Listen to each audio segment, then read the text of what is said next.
Buenas tardes, profesora. El día de hoy 24 de septiembre, le vengo a presentar mi argumento sobre el tema, los actos del habla. Empecemos. Lenguaje visual. Conforme nos comunicamos a través de la palabra oral o escrita, lo hacemos por medio de las representaciones visuales. O sea, que el lenguaje visual posee signos que se perciben a través de la vista, que señalan y enriquecen todo aquello que rodea al hombre, acorde con una determinada gramática, reglas específicas de organización y formación de la imagen, condicionadas históricamente. En conclusión, el lenguaje visual es lo que podemos percibir por medio de la vista, ya sea para expresarse o para complementar el lenguaje verbal o escrito. Lenguaje gestual.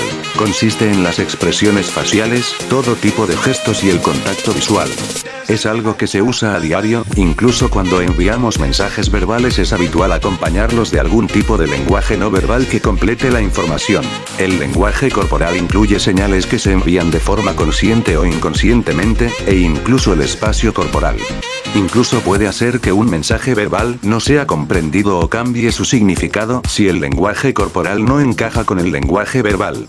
De hecho, cuando alguien habla con nosotros no solo estamos pendientes de su mensaje verbal, sino que ponemos nuestros 5 sentidos en todo aquello que envuelve ese mensaje. En conclusión, el lenguaje gestual es la manera de expresarse utilizando las expresiones corporales, como los manoteos, muecas, detallar cierta acción con alguna parte de nuestro cuerpo para complementar el lenguaje verbal.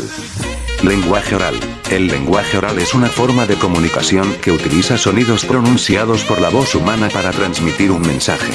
Estos sonidos siguen una estructura gramatical que le dan sentido a lo que se está expresando. De esta manera, los sonidos se convierten en palabras y oraciones. Dicha estructura gramatical tiene sus variaciones y particularidades dependiendo del idioma que se use. Por ejemplo, las reglas gramaticales de la lengua alemana no son las mismas que las del español. Sin embargo, ambos idiomas tienen el objetivo de permitir que las personas se comuniquen entre ellas. Este tipo de comunicación es propia del ser humano. De hecho, es un aspecto que nos caracteriza como especie.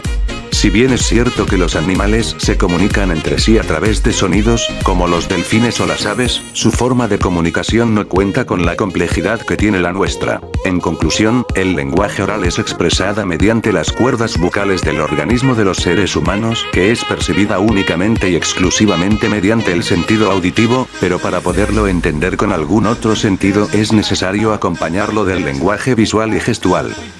Conclusión. Todos los tipos del habla tienen un sistema perfectamente formulado para que este no sea muy complejo de entender, además de que si no existiera ninguno de esos tipos, los seres humanos seríamos catalogados como primitivos, ya que no nos podríamos expresar de ninguna manera y nadie sabría lo que sentimos, queremos o pensamos y no podríamos socializar correctamente. Gracias a que nos podemos expresar de distintas maneras, el mundo existe tal cual lo conocemos, si bien el humano podría evolucionar, para lograrlo tardaríamos millones de años en poder expresarnos, y otros miles más para perfeccionarlo.